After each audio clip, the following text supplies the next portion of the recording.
The Demo 9 program is one that requires some debugging. This program will compile normally, but when executed, it will produce incorrect results. Before compiling the program, let's take a brief look at it. It has a function called calcsum, which is going to accept and process two float variables. The calling function will call the function and pass to it the numeric variables num1 and num2 respectively, which are entered by the user.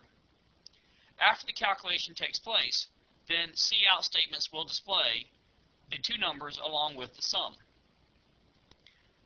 The function itself is a very simple one, where you simply are adding num1 and num2 and returning the value of that num1 and num2.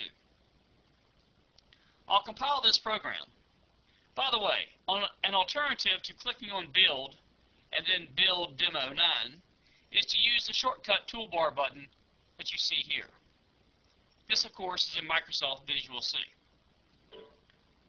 You'll notice that the program does compile normally, and then we'll execute. I'll type in the number 7 and the number 8. And as you can see, the program returns the sum of 7 and 8 is 0, which obviously is the wrong answer. You may want to retrieve this program from your disk. It's called Demo 9, to see if you can determine where the problem is. From a syntax point of view, this program is working perfectly. The problem is that there is no place for the result of this calculation to be returned to.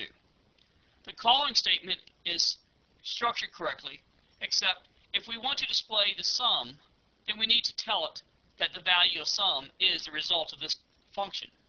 So we should let sum equal the calcsum function, which is num1, num2 being added together. Now let's recompile this program to verify its results. And then re-execute. And I'll enter the number 7 and the number 4. And as you can see, it does perform the addition correctly and displays the result of 7 and 4 as being 11. Once again, you might want to study this program as another example of value returning functions in a program.